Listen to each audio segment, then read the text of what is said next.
Today we have two barrel strength releases from Micters, the 2025 US 1 Barrel Strength Rye and the US 1 Barrel Strength Bourbon. Now both are single barrel offerings. The rye is allocated to stores, restaurants, and bars like a normal release, although it's not widespread, while the bourbon is a Kentucky exclusive for the most part. Which one should you be chasing in 2025? Come right back and find out. It's the Mash and Drum.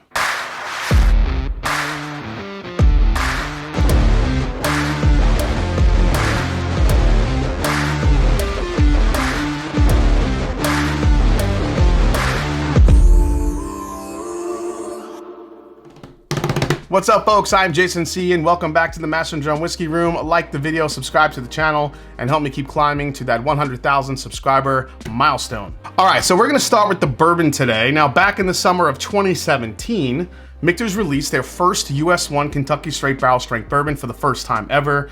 Because Michters says they have limited stocks, they only make this bourbon available to the Commonwealth of Kentucky. Now, just like the rye, these are single barrel offerings. The proofs will vary. The average is around 110 proof, and the price for this one is around 120 bucks at the distillery. Now, the bottle that I have comes in at 110.4 proof, and the barrel number is 25C0802. So that's the single barrel that we're gonna be pouring today. So let's get in there.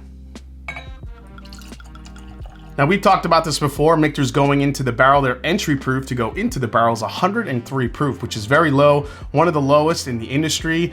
When you have a maximum of 125 and you're going at 103, you're adding a lot of water before it enters the barrel to the distillate in order to really break down those barrel sugars. And I think that's why Michters is so sweet, why people love it so much, and why we see those low proof points at only 110, even though it's considered barrel proofs.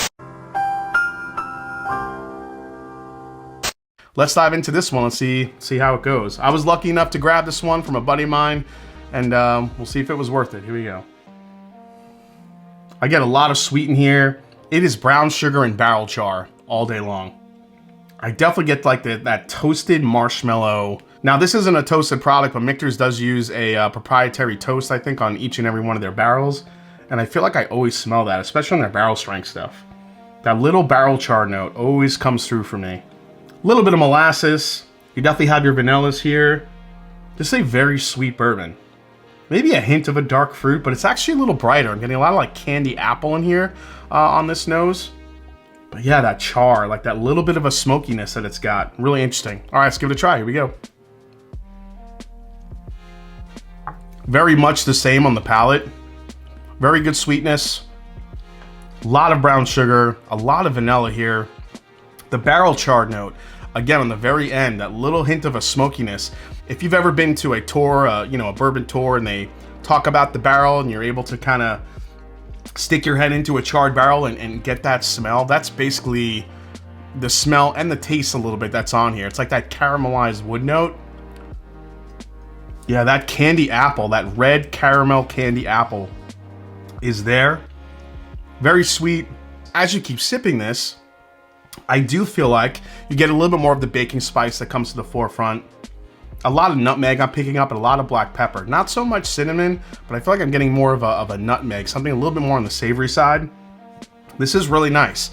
Now, the other thing I'm getting here is I'm not gonna say there's like a big youthful character here, but I do feel like I'm picking up a little bit of a youthful note in the whiskey. Again, this is non-age stated. We don't know exactly how old these are. Also, as a reminder, remember, Michters lineup, aside from the 10-year and up releases, this is all their own distillate now. This is stuff that Michters has been distilling themselves. So the American whiskey, the sour mash, the standard bourbon, the standard rye, that's all Michters' own distillate that they have been distilling. It's not sourced. The stuff that is still sourced is their 10-year, obviously their 20-year, the 25-year, and everything up above in that upper echelon of Michters releases. This has gotten better. When I first cracked it open, it was actually more youthful than it is now, so I'm glad I let this open up quite a bit. The marshmallow is there. There's a heavy sweetness. This is very good. Because we're doing two different reviews here, I'll give you kind of a quick final breakdown here for this one. When you're looking at the price for $125 or $120-ish, whatever it is, These are going on secondary for about 200, 250, maybe even more than that, because they are in a Kentucky exclusive. They're a little bit more, you know, a little harder to get, obviously, because of that fact. But I don't think I would overpay to get this, because it's a very solid barrel-proof Michter's product. I do think it's like everything you love in the US 1 bourbon. Everything is just amped up. I'm not gonna really, I don't think anybody should be really overpaying for this, because it's good. It's not like mind-blowingly good, but I also do think some people are willing to overpay for this because it is a little bit more of a rare release, and people are willing to, you know, to pay a little bit more to get it into their collection. If that's you and you want to add one to this collection and they just released it just this year in 2025, you know, have at it. But if you're looking to price compare and see, do I really want to upcharge for this? I don't think it's worth overpaying for this bottle. I do think it's a good, sweet, solid release from Micters, but I don't think it's overly exceptional. So this for me would be a buy, but for me, I would still say just buy it at retail if you can. If it's priced at, you know, 200, 250, 300, I would say skip it. I don't think it's worth that much. All right, let's get to the barrel proof rye. All right, let me get the rye poured here, then we'll get into the details. Love the color of this rye whiskey. Now, just like the bourbon, while we don't know the mash bill, we know the majority of this is at least 51% rye grain, but Michter's rye also has a good amount of corn and malted barley, making it a true Kentucky style rye. Now, the 2025 Michter's US 1 barrel strength rye is also a single barrel product. The average proof of the 2025 releases is 110.5 proof. Suggested retail for a 750 milliliter bottle is 120 bucks. Now, again, my stats for this bottle comes a little bit under the average at 110.2 proof for my single barrel, and my number is 25B0431. That's 25B0431. So let's give this a try. I love the nose on this year's rye.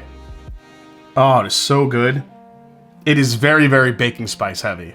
This is where I get the cinnamon, the nutmeg, but it's mixed with toffee and, man, little hint of mint. Starting to get a little orange peel in here too. And one note that I picked up the last time I tried this was like a little bit of a balsamic vinegar note. Yeah, it's this note. It just reminds me when I'm cracking open some balsamic vinegar, about to pour it on a plate with some oil, a little pepper, a little salt, you know, get some bread in there. All right, let's give this a try. Here we go. This is definitely a Kentucky rye. It's more sweet than spice. I think the Michter's one is more sweet and more, you know, a little bit more complex than you find in some other Kentucky ryes. This is so good this year. I feel like last year's was a little bit more on the minty and floral side, while this year, the sweetness is amped up quite a bit. It's got this like very, very low-key pepperiness that it has. It's not super in your face, but right on the mid palate, there's this little bit of like a tingle of black pepper right on the mid palate. It's not like a super spicy rye, but you could feel it enough that it's there. But the sweetness levels here are all amped up. And compared to the bourbon has a lot of sweet, but then I feel like it kind of loses me a little bit from the very back of the palate to the finish, whereas this just kind of keeps going. It's a little bit more of an interesting experience here. This is where I feel like you should go. Yeah, baking spices for days. You get that balsamic note. It's almost like a reduced balsamic glaze almost, because it's so sweet. But then you get like that minty characteristic that you're used to with a good Kentucky rye. And then it kind of leads into more of the brown sugar, a lot of the sweet, and again, that faint black pepper note that's on the very back end. That's just enough there to keep this interesting, even at only 110 proof and change. So a quick final breakdown for this one at 120 bucks. I do feel like that's a good price. However, for this year, for 2025, I think at $120, people think that it's not really a great value. However, I would maybe say that in some other years, but I think this year the value is good considering what you're getting in the bottle, because it's just a really delicious year for the Michter's US 1 rye. I really, really like it. And as far as a recommend here, this for me is a buy. And you know, if I had to choose between the two, I think that all day long, I would go for the rye here in 2025. The rye is where you want to go this year, especially when it comes to the two. The rye is just kind of on another level. So, yeah, Michter's killed it this year with the Michter's US 1 barrel strength rye. Absolutely love it. All right, before we close this out, let's go to the question of the day. It comes from Robert Shea, 9235. He asks, what is your worst whiskey purchase you ever made? Could be based on price, taste, value. Cheers. So great question, Robert. I really need to think about this one. I think in 2019, I think it was either 2019 or 2020. I forgot which year it was, but I paid exponentially a lot of money for a Old Forester birthday bourbon that I ended up really disliking or not really being a fan of it. That was one of them. Another one was when I was first getting into whiskey and kind of discovering dusty bottles for the first time, you know, bottles that are, you know, 50s, 60s, 70s, 80s, whatever it may be. I just didn't know enough about what I was buying yet, so I kind of went in, I spent a lot of money for a dusty bourbon. I think it was an Old Heaven Hill bottle. And I didn't really know enough about storage yet and where the bottles were kept. And I cracked this thing open and I poured it, and it was awful, like disgustingly awful. And I'm like, I can't believe I just spent like $500-600 for this bottle. That one was pretty bad. And lastly, a recent, what I thought was a whiskey purchase. I don't know if you guys remember when Buffalo Trace announced their old school, you know, their old label lineup. I forgot what they actually call it. They basically made some cigars and had the bourbons and the whiskeys to pair with those cigars. And I thought it came as a set.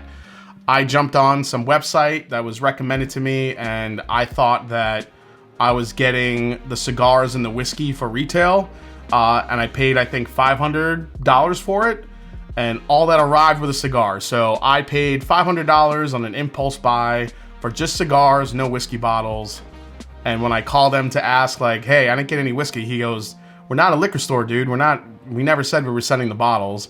And then I'm like, oh yeah, duh. So that wasn't so much a bad purchase, more of a stupid one. All right, guys, thanks for watching the review here on the US 1 Michter's Barrel Strength Rye and Bourbon. Hope you enjoyed it. If you did, hit the subscribe button below. Please hit the like button. If you haven't yet, find me on Instagram. Let me know down in the comments what you think about both of these. Were you lucky enough to score one of the Michter's Barrel Strength Bourbons here in 2025? Or did you already get your hands on the rye?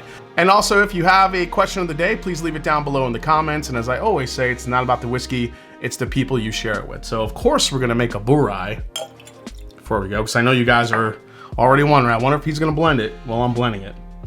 Let's do a quick blend. Let's see how this works. This nose is candy. This thing got real good, real fast. All right, let's give it a try. That's a winner. All right, if anything, maybe just buy the bourbon so you can blend it. See you next time, guys.